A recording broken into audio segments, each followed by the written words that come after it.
नमस्कार, मी संदीप देसाई. बुलेटिनच्या सुरुवातीलाच एक ब्रेकिंग बातमी पाहणार आहोत. महाबळेश्वर मधल्या अर्थ सीटच्या दरीतील ही महत्त्वाची बातमी आहे. दरीत 4 ट्रेकर्स अडकले होते.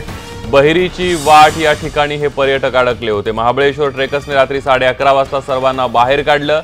हे 4ही जण पुण्यातले रहिवासी असल्याचं कळतंय. सुमारे 1500 फूट खोल दरीमध्ये हे सगळे ट्रेकर जे आहेत ते अडकले होते. अधिक माहिती घेऊयात. आपले प्रतिनिधी किरण मोहिते आपल्या सोबत आहेत. किरण, काय सांगाल या सगळ्याबद्दल? संदीप, ही काल 4 ट्रेकर्स पुण्याहून महाबळेश्वर मध्ये ट्रेकिंग करण्यासाठी आले होते. अर्थर सीट जो पॉइंट आहे या ठिकाणी बहिरीची वाट म्हणून एक दरी आहे. ही जी दरी आहे ती 150 फूट खोल आहे.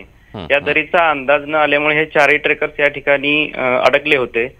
मात्र काही वेळामध्ये अडकलेल्या ट्रेकर्सना काढण्यासाठी महाबळेश्वर ट्रेकर्सना जे जवान आहेत त्यांना बोलवण्यात आलं होतं. महाबळेश्वर ट्रेकर्सच्या जे जवान आहेत त्यांनी रात्री 11:30 वाजता या सर्वांना सुखरूप या दरीतून बाहेर काढण्यात आलेलं आहे. संदीप, अगदी किरण, धन्यवाद तुम्ही दिलेल्या संपूर्ण माहितीबद्दल. यानंतर बघणार आहोत सगळ्यात महत्त्वाच्या बातम्या. पहिली बातमी आहे ती म्हणजे बेस्ट संपासंदर्भातली. बेस्टचा संप सलग 6व्या दिवशी कायम असल्यानं मुंबईकरांचे मोठे हाल होत आहेत. आज रविवार आहे. सुट्टीच्या दिवशी बाहेर पडणाऱ्या मुंबईकरांना या संपाचा फटका बसणार आहे. तर दुसरी बातमी आहे शरद पवारांनी घेतलेल्या पत्रकार परिषदेची. पवारांनी सवर्ण आरक्षण कोर्टात टिकणार नाही असं स्पष्ट केलं असून आघाडीची ही चर्चा प्रगतीपथावर असल्याचं सांगितलंय.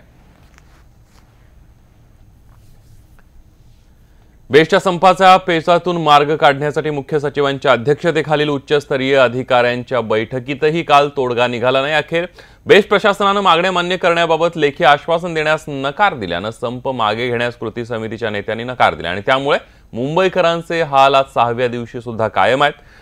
आजचा रविवारही मुंबईकरांसाठी तापदायक ठरणार आहे. बेस्टच्या संपामुळे 3ही मार्गांच्या लोकल सेवेवर ताण वाढण्याची शक्यता आहे. तर मनसेनं सोमवारपासून रस्त्यावर उतरण्याचा इशारा दिलाय.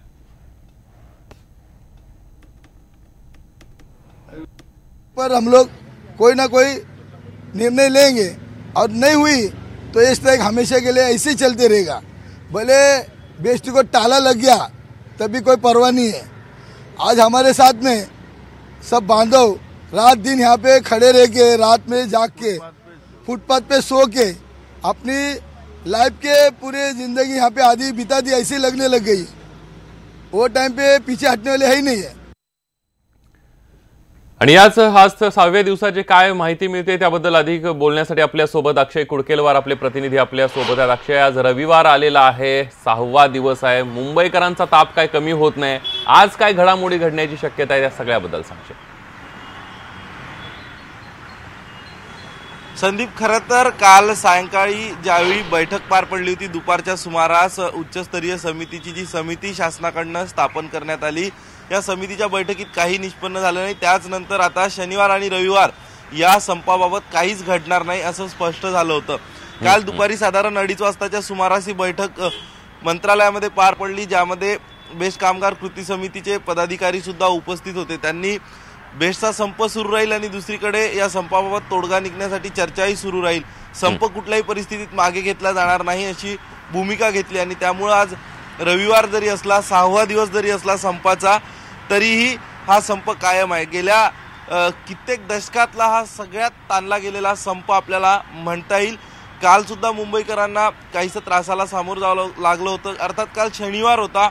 शनिवार जरी असला तरी अनेक चाकरमान्यांना कामावर जावं लागलं होतं. मात्र त्यासाठी काल स्कूल बस आणि खासगी बसेस धावून आल्या होत्या. आज रविवार, आज सुट्टीचा दिवस आहे, तरी अनेक जण काही कामानिमित्त, जरी ऑफिस किंवा कार्यालयीन काम नसेल तरी काही इतर वैयक्तिक कामानिमित्त बाहेर पडतात आणि अशातच त्यांची गैरसोय होऊ नये म्हणून आता प्रशासनाकडनं आपण बघतोय ज्या एसटी महामंडळाच्या बसेस आहेत त्या एसटी महामंडळाच्या बसेस या ठिकाणी उपलब्ध करून देण्यात आल्या. यासोबत खाजगी बसेस सुद्धा आहे. खाजगी बसेससह स्कूल बस असोसिएशननी सुद्धा या संपामुळे सर्वसामान्य नागरिकांची गैरसोय होऊ नये यासाठी प्रयत्न चालवले आहे. आज स्कूल बस सुद्धा या ठिकाणी मुंबईकरांच्या सेवेत असतील. विशेष म्हणजे आज मध्य रेल्वेवर कुठलाही मेगा ब्लॉक जे आहे तो असणार नाही आहे आणि त्यामुळं मुंबईकरांची गैरसोय थोडी कमी होईल. मात्र जर 6 दिवस झाले आता संपावर तोडगा निघत नसेल तर कुठतरी मुंबईकर सोमवारी पुन्हा एकदा वेठीस धरले जाते की काय अशी भीती मुंबईकरांना आहे. आणि याच सोबत सोमवारी हायकोर्टामध्ये पुन्हा एकदा सुनावणी होणार आहे.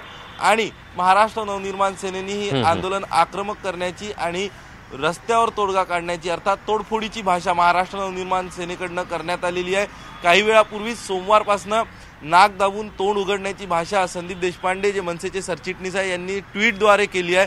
त्यामुळं सोमवारी आणखी हे प्रकरण चिघळण्याची शक्यता संदीप आहे। त्यामुळे सरकारनं लवकरात लवकर तोडगा काढणं गरजेचं आहे। मुंबईकरांच्या अगदी मुंबईकरांची या सगळ्यामधून सुटका करणं खरंच गरजेचं आहे आणि त्या अनुषंगानं महत्त्वाचे निर्णय घेणं सुद्धा गरजेचं आहे। धन्यवाद अक्षय, तुम्ही दिलेल्या या संपूर्ण माहितीबद्दल।